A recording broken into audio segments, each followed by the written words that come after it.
Hoofstuk 48. Paulus voor Nero. Toe Paulus gedaag is om voor Nero te verskyn om verhoor te word, was die vooruitsig van sy dood feitelik gewis. Die ernstige aard van die misdaad waarvan hy beskuldig was, en die heersende vyhandigheid teenoor die Christene, het min rede vir hoop op 'n gunstige uitslag gelaat. Onder die Grieke en Romeine was dit gebruiklik om die beskuldigde persoon toe te laat om 'n advokaat aan te stel om sy saak voor die geregshof te bepleit.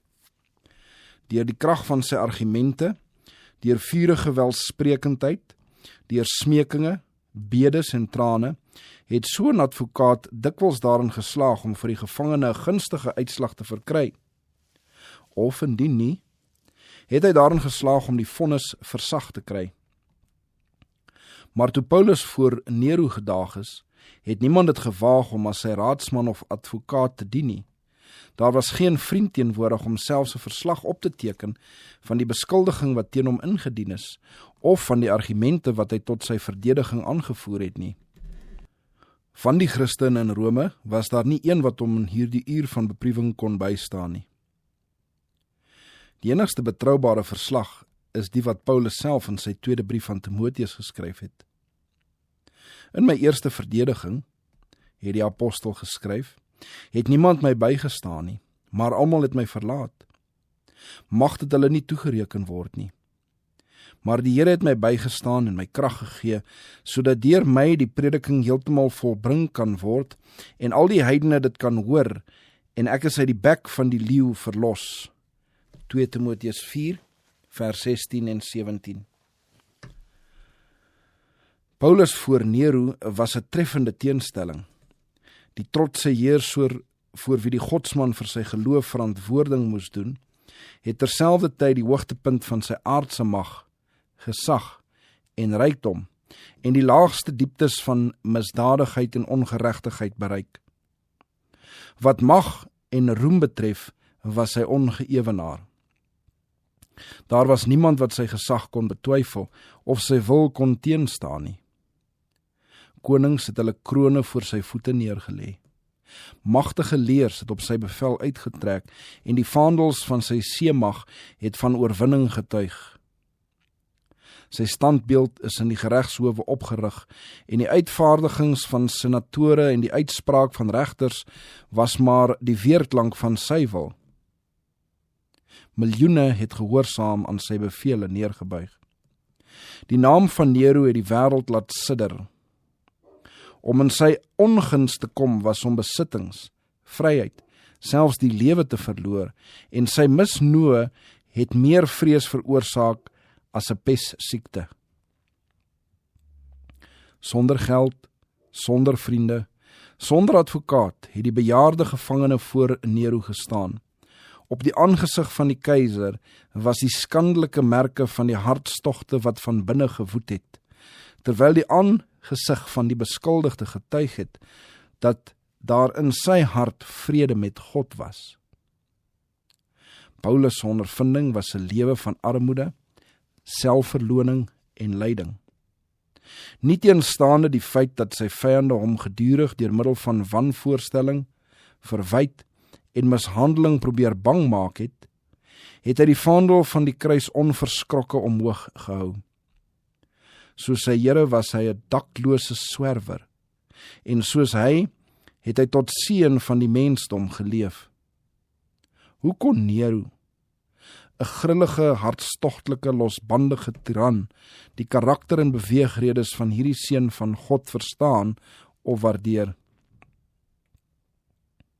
Die groot saal was vol, en die gretige, rustelose skare het na vore gebeur en gedruk om alles te sien en te hoor wat sou plaasvind.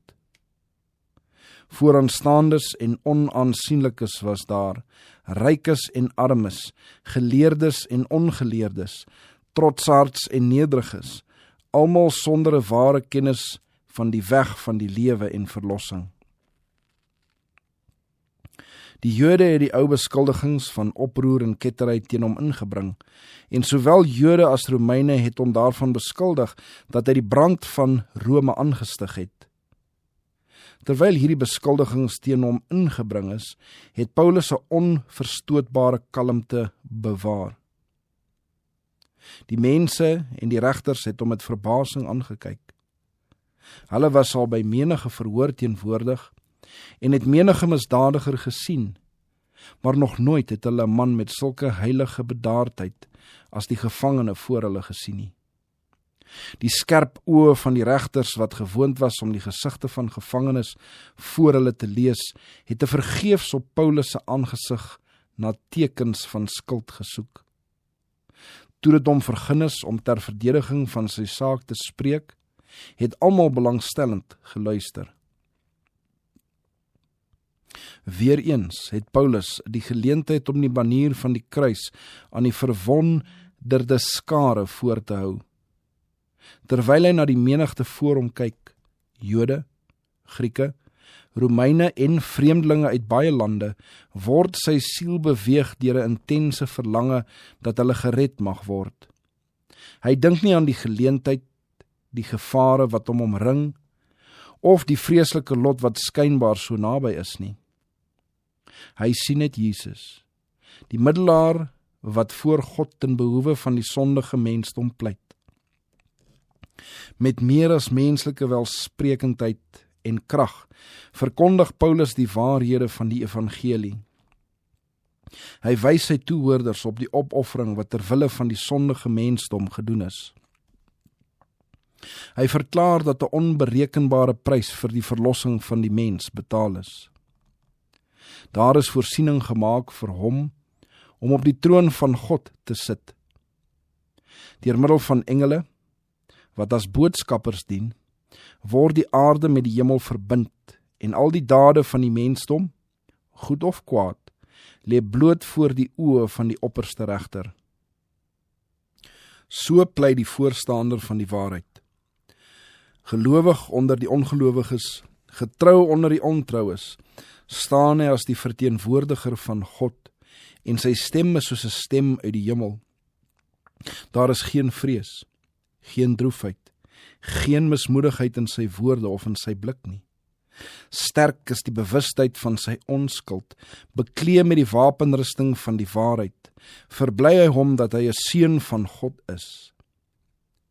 Sy woorde is soos 'n klinkende oorwinningskreet bo die lawaai van die stryd. Hy verklaar dat die saak waaraan hy sy lewe gewy het, die enigste saak is wat nooit sal ondergaan nie. Al vergaan hy, die evangelie sal nie vergaan nie. God leef en sy waarheid sal seëvier. Talle van diegene wat hom daardie dag gesien het gesien dat sy gesig soos die gesig van 'n engel was. Handelinge 6 vers 15.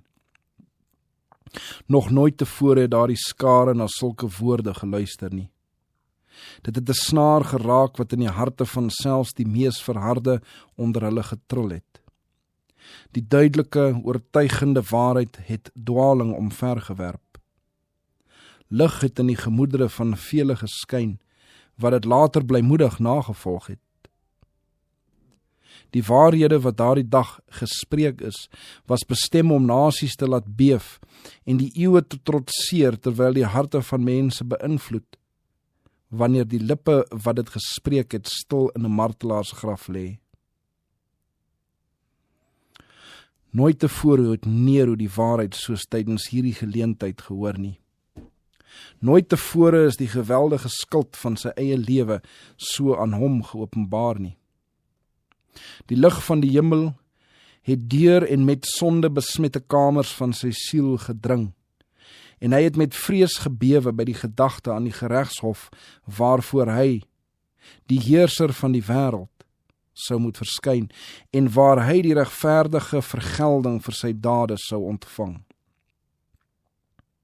Hy het die apostel se God gevrees en kon dit nie waag om 'n vonnis uit te spreek oor Paulus, teen wie geen beskuldiging bewys is nie. Sy bloeddorstige gees is 'n tyd lank deur die gevoel van ontzag weerhou. Vir 'n oomblik het die hemel vir die skuldige, verharde Nero oopgegaan en hy het die vrede en kalmte daarvan begeer. Vir daardie oomblik is die uitnodiging van genade ook tot hom gerig. Maar net 'n oomblik het hy die gedagte aan vergifnis verwelkom. Toe is die bevel gegee dat Paulus na die kerker teruggeneem moes word, en toe die deur agter die boodskapper van God toegesluit is die deur van bekering vir ewig teen die keiser van Rome gesluit. Geen ligstraal uit die hemel sou ooit weer deur die duisternis dring wat hom omgeef het nie. Binnekort sou hy die vergeldende oordeele van God beleef. Kort daarna het Nero op sy skandelike veldtog teen Griekeland weggeseil, en daar het hy hom en sy ryk onteer deur sy veragtelike en verlagende ligsinnigheid. Toe hy na Rome terug is, het hy hom met sy howelinge omring en met tonele van weersinwekkende liederlikheid besig gehou. Terwyl hierdie brassery aan die gang was, is die stem van oproerigheid in die strate gehoor. 'n boodskappe is gestuur om vas te stel wat aangaan, en het met die ontstellende nuus teruggekom dat Galba aan die hoof van 'n leer vinnig na Rome optrek, dat daar reeds in die stad 'n opstand uitgebreek het, en dat 'n verwoede bende na die paleis onderweg was, en gedreig het om die keiser en al sy ondersteuners dood te maak. In hierdie tyd van gevaar het Nero nie, soos die getroue Paulus, 'n barmhartige God gehad op wie hy kon vertrou nie. Bevrees vir die lyding en moontlike pynigings wat hy aan die hand van die bende kon verduur, het die ellendige tiran besluit om sy hand aan sy eie lewe te slaan, maar op die kritieke oomblik het sy moed hom begeef. Heeltemal ontmoedig het hy oneervol uit die stad gevlug en in 'n landhuis kort buite die stad gaan skuil, maar te vergeefs. Sy skuilplek is spoedig ontdek, en toe die agtervolgende ruiters hom nader, roep hy 'n slaaf om hom te help, en so het hy homself 'n dodelike wond toegedien. Op hierdie wyse het die tiran Nero in die jeugdige leeftyd van 32 jaar